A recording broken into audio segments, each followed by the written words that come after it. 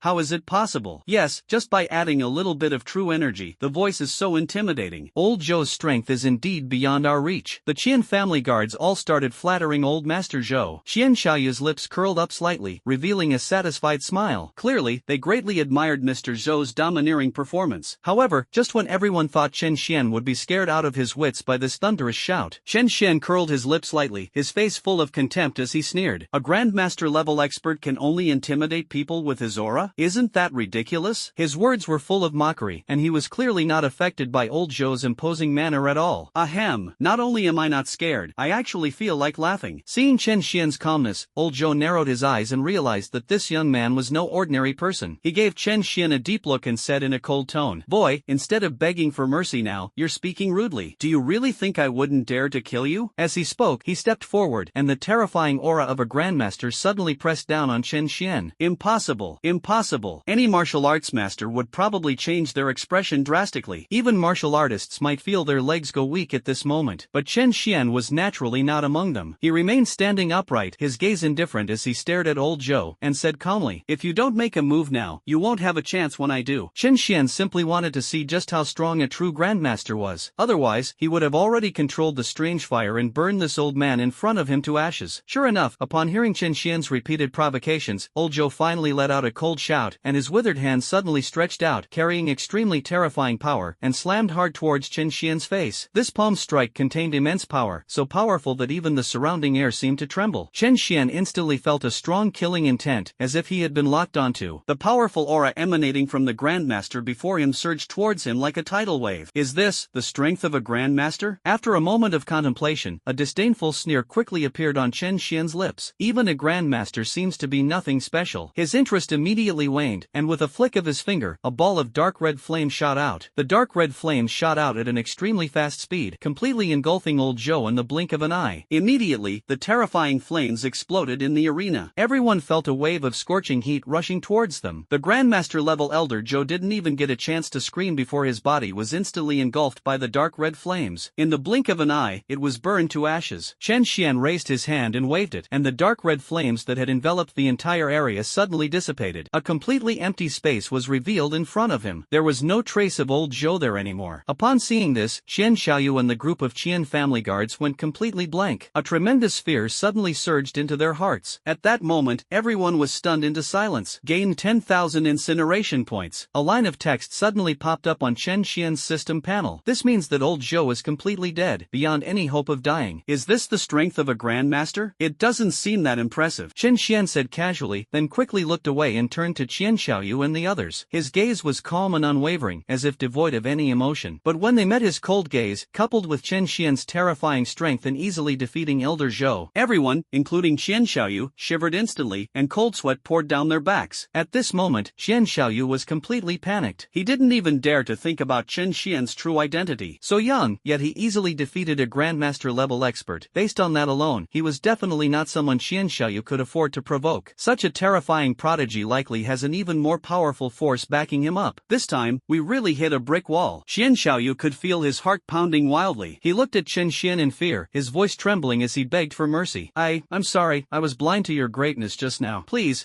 forgive me. Let's pretend this never happened, okay? Qian Xiaoyu could think of no other way but to beg for mercy. Chen Xian spoke with a cold smile. You wanted to kill me, but when you realized you couldn't win, you wanted to pretend nothing happened? It's not that easy. Sensing the mockery in Chen Xian's gaze, Qian Xiaoyu seemed to realize something, gave an awkward chuckle, and quickly said, "In that case, I can pay to save your life. Just name your price, and I'll give you everything I have right now. Even if I don't have them now, I'll find a way to gather them back in the family. What do you say?" At this moment, in order to survive, Chen Xiaoyu had long since thrown all pretense of dignity to the wind. Chen Xian remained unmoved after hearing this, shook his head, and said with a hint of impatience, "I think you should just die." Suddenly, terrifying dark red flames rose up around them, instantly engulfing them. Upon witnessing this scene, Qian Xiaoyu and his guards were utterly terrified. They hadn't forgotten that it was this very flame that had easily reduced old Zhou to ashes. "No, don't kill us. We have surrendered. We are members of the Qian family, and the Qian family will definitely avenge us." Everyone's faces turned pale instantly, and they hurriedly shouted for mercy, trying to escape into the distance. But their speed was completely meaningless in the face of this bloodthirsty dragon flame. The dark red flames instantly engulfed them, and in the blink of an eye, only a pile of ashes remained. With a gust of wind, the ashes were completely dispersed. "No, don't kill me. My father is the head of the Qian family. If I die, die, he will never let you go. Qian Xiaoyu was still making his last struggle. Chen Xian responded with a cold laugh. So what if your father is a grandmaster? Let him come if he wants. At this moment, he could break through to the grandmaster realm at any time. By then, killing a grandmaster would be as easy as killing a chicken for him. Chen Xian didn't care about the Qian family's revenge at all. Moments later, only a few charred remains of corpses remained in the scene. Chen Xian also made a point of controlling the flames, preventing them from burning all the items on these people's bodies. After the Qian family members were burned to death, several items quickly fell from their bodies. He stepped forward to examine them and found that Qian Xiaoyu had dropped several porcelain bottles containing pills for cultivation and healing. In addition, there were some energy stones and several spiritual herbs that exuded rich spiritual energy. These things can all be exchanged for money. For Chen Xian now, these things are naturally not rare. But it's actually a good thing, as I can bring it home to my sister and parents to help supplement the family income. After storing these items in his storage ring, Chen Xian's attention quickly returned to the system panel in front of him. Host, Chen Xian. Constitution, burning body, strange flames, azure lotus flame, dark yellow flame, bloodthirsty dragon flame. Cultivation level, half-step grandmaster. Martial arts, mystic fire transformation, mastery, eye of truth, mastery. Cultivation techniques, spirit tiger fist, mastery, 9-yang body refining technique, first level. Incineration point, 23,000. After killing the Chen family members, Chen Xian's incineration points reached 23,000 again, meaning he could still participate in 23 more lottery draws. Having experienced the benefits of the lottery, he didn't hesitate and silently prayed, "System, give me a lottery draw." Congratulations, host, for acquiring the martial skill, Mysterious Fire Transformation. This martial skill has already been detected. The level of Mysterious Fire Transformation has been upgraded to minor completion. Mystic Fire Transformation, minor success, effect, upon activation, the user's various abilities will be boosted by 120% for a short period of time. Congratulations, host, you have acquired the martial skill, Eye of Truth. Insightful Eye, level, minor success. Effect, once activated, the user can instantly see everything within a radius of 100 meters, see through illusions, and keenly detect the enemy's weaknesses. Congratulations, host, for acquiring the martial skill, Mysterious Fire Transformation. This martial skill has already been detected. The level of Mysterious Fire Transformation has been upgraded to great perfection. Mystic Fire Transformation, great completion, effect, upon activation, the user's various abilities receive a 150% boost for a short period. In 23 consecutive draws, Chen Xian only drew the martial arts skills he already had in the first 20 draws, and upgraded them. Apart from that, nothing new appeared. This inevitably disappointed him somewhat. However, the disappointment didn't last long, and another line of text popped up on the system interface. Congratulations, host, on obtaining a special type of exotic flame, the Flame of 10,000 Beasts. Legend has it that the Flame of 10,000 Beasts originated from the fall of the King of Beasts millions of years ago. His soul, remaining undisturbed, gradually evolved into the flame, possessing the immense power to suppress all beasts. Chen Xian never expected that he would obtain a new strange fire so quickly. Indeed, the more people you visit, the more you gain. Calculating the time, he had only been away from Jinling City for less than a day, yet he had already obtained 2 new strange flames. He stayed in the city for a full month before he finally obtained a single strange fire. The difference is quite obvious. System, I want to fuse with the Myriad beast flame. He silently recited it in his heart without hesitation. Orange flames instantly enveloped his entire body, and terrifying energy rapidly flowed into his limbs and bones. In an instant, Chen Xian's aura surged, breaking through the shackles and reaching the Grandmaster realm. On the other side of the mountain, Morong Feng, the son of the city lord, was leading a group of powerful warriors to a certain valley. This is a deep cave, dark and damp, with a cold wind blowing from time to time. Morong Feng's eyes gleamed with a sharp light as he stared into the depths of the cave, seemingly trying to discover something. After a moment, his brows furrowed rapidly. The presence of all races can indeed be felt in the cave, but it seems to have suddenly disappeared. The trail went cold, and Morong Feng's face darkened. He suddenly turned to the powerful figures around him and said, "Search this place carefully, and be sure to find any trace of the Myriad races." At this moment, he was almost certain that all races were plotting some kind of conspiracy. Deep within the Thorn Mountains, in a dense forest, several figures draped in cloaks slowly emerged. One of them, with a sharp eagle's beak peeking out from under his cloak, smiled coldly and said, "The monsters deep in the Thorn Mountains have been enraged by us, and soon all the humans here will be trampled into mud by them." No sooner had he finished speaking than another tall, powerful figure grinned maliciously and said, "Exterminating the humans here is just the beginning. Our real goal is to destroy the entire city of Jinling." Chen Xian was still fusing with the Myriad beast flames at this moment. His body surface gradually developed dense orange-yellow lines, and his aura continued to strengthen. When the fusion of the Myriad beast flames finally stopped, Chen Xian's aura remained at the late Grandmaster Grandmaster level. The body burning technique only fused with one type of strange fire, yet it allowed his cultivation level to leap directly from a half-step Grandmaster to the late Grandmaster stage. This is practically instant success. Chen Xian understood that this was due to the Nine-Yang body refining technique, which had enhanced his physical strength. The stronger his physical body, the more energy he absorbs when fusing with the strange fire. Breaking through to the late stage of Grandmaster so fast, Chen Xian let out a soft breath full of emotion. Before acquiring the system, he never imagined he would make such a rapid leap forward. In less than a day, he went straight from the martial master realm to the late Grandmaster realm. If outsiders knew, probably no one would believe it. But all of this actually happened to Chen Xian. He closed his eyes and carefully felt the changes within himself. After breaking through to the late stage of Grandmaster, his strength, speed, physical toughness, and explosive power all received a huge boost. The meridians are completely opened, and the body's vital energy becomes a unified whole. This not only signifies a dramatic shift in strength, Chen Xian also acquired another ability that only those at the Grandmaster level or above possessed, walking on air and traversing the void. In addition, he can also release his true energy from a distance, easily taking lives within 100 feet. This is precisely the power of the Grandmaster realm. Thinking of this, Chen Xian's eyes became exceptionally bright, and he couldn't wait to try the feeling of walking on air. He took a deep breath, took an easy step, and felt his feet touching the air. In an instant, he soared into the air, reaching a height of 100 meters in the blink of an eye. Everything below is clearly visible. At this moment, Chen Xian had a strange feeling, as if he had become a god who could rule over a region. Is this what it feels like to break through to the Grandmaster realm? It's completely different indeed. He exhaled inside. The immense power within him made him feel that he could easily destroy everything with a mere gesture. Right now, I might be comparable to a half-step town general. Chen Xian squinted and made his own assessment. Above martial arts master is Grandmaster, and above Grandmaster is Great Grandmaster. The town general is someone above the Grandmaster level. In other words, he was confident that he could easily suppress even opponents with the strength of a Grandmaster. Of course, this is just his own judgment. His true strength still needs to be verified in actual combat. Having broken through to the late stage of Grandmaster, this harvest can be considered complete. It's time to leave this place. Chen Xian muttered something to himself, preparing to step into the air and leave. The ground beneath his feet suddenly trembled violently. At first, the vibrations were very subtle and almost imperceptible. Even this slight tremor was perfectly clear to Chen Xian, who was at the late stage of the Grandmaster realm. Before he could react, the ground trembled more violently, and even the nearby mountains shook violently. Countless rocks rolled down from the mountaintop. A cloud of dust suddenly rose up all around. The entire Thorn Mountain range seemed to awaken at that moment. Chen Xian frowned, his eyes suddenly flashing with dazzling light, and his eye of truth was activated. Soon, he noticed the unusual appearance of the distant mountains. On an endless hillside, countless monsters were rushing out. Their sheer number, so densely packed, resembled countless black dots stomping wildly on the earth, stirring up clouds of yellow sand. This is a beast tide. Chen Xian recognized it immediately, his brows furrowing. At this moment, in his line of sight, numerous human superhumans were being forced to flee in panic by the surging beast tide. This terrifying beast tide seems to originate from deep within the mountains, and its strength and numbers far surpass those of the surrounding areas. Faced with such a massive and powerful monster, no one would choose to die unless they were foolish. Escape is the only way out. Why did a beast tide suddenly erupt out of nowhere? The last time there was such a large-scale beast tide was almost several decades ago. The crowd fled for their lives, their faces filled with confusion. They had no clue as to the cause of the monster uprising. But at this moment, their most important task is to find a way to survive this terrifying beast tide. Many people happened to escape to Chen Xian's place. Seeing him still standing there in a daze, someone frowned and called out, "Kid, are you stupid? Didn't you see that terrifying beast tide? Run!" Many people also noticed Chen Xian. Someone sneered, "Let him die if he wants to, it'll buy us some time." Someone scoffed, "Where did this idiot come from? He's probably been scared out of his wits by the beast tide." Chen Xian, who was standing still, suddenly smiled. "Are beast tides terrifying? Hee, that's just nourishment for me." With that thought in mind, Chen Xian took a step forward and walked straight toward the surging beast tide. It was as if they were facing death without fear. Upon seeing this, the fleeing crowd was stunned. No way, is this kid really stupid? Instead of fleeing, they're charging into the beast tide? Are they crazy? Everyone stared wide-eyed at Chen Xian, their faces filled with disbelief. They seemed to have already foreseen the horrific scene of Chen Xian being trampled into mincemeat by the beast horde. What happened next left everyone completely dumbfounded. After Chen Xian couldn't step up, he took another step and his whole body was lifted into the air, his feet touching the void. Suddenly, layers of terrifying orange flames rose from his body. Flames leaped in the void, carrying supreme majesty. The boy's face was calm, and in the flames, he looked like a god descending to earth. Everyone watched in shock as the boy slowly threw a punch. The scorching orange flames instantly engulfed everything, crushing down upon upon the dense horde of beasts below. In an instant, the distant sky was completely engulfed by the scorching flames. Is this real? What terrifying flames! What terrifying power! Looking at the sky, which was brightly lit by the firelight, everyone stared wide-eyed, their expressions as if they had seen a ghost. At this moment, in everyone's eyes, Shen Xian was like a true god descending to earth. A corner of the Thorn Mountain range. Wang Hao, Shen Mengqi, and others were also hunting monsters. Their faces were full of joy. Clearly, everyone gained a lot from this experience. Wang Hao's body swelled up, transforming into a humanoid demon wolf. His movements were as swift as lightning, and in the blink of an eye, he strangled and killed a wind wolf. Shen Mengqi's eyes flashed with a dark red light, instantly freezing several demonic beasts in place. The others worked in perfect coordination, rushing forward to surround and kill the incapacitated monster. After half a day of practice, their teamwork reached its peak. In just a few moves, they hunted down 4 or 5 wind wolves. The last wind wolf collapsed. Wang Hao caught his breath and said with a proud expression, "This experience has made me feel that my strength has improved considerably. I am sure I can defeat Zhao Lingwei on the day of the assessment. As for Chen Xian,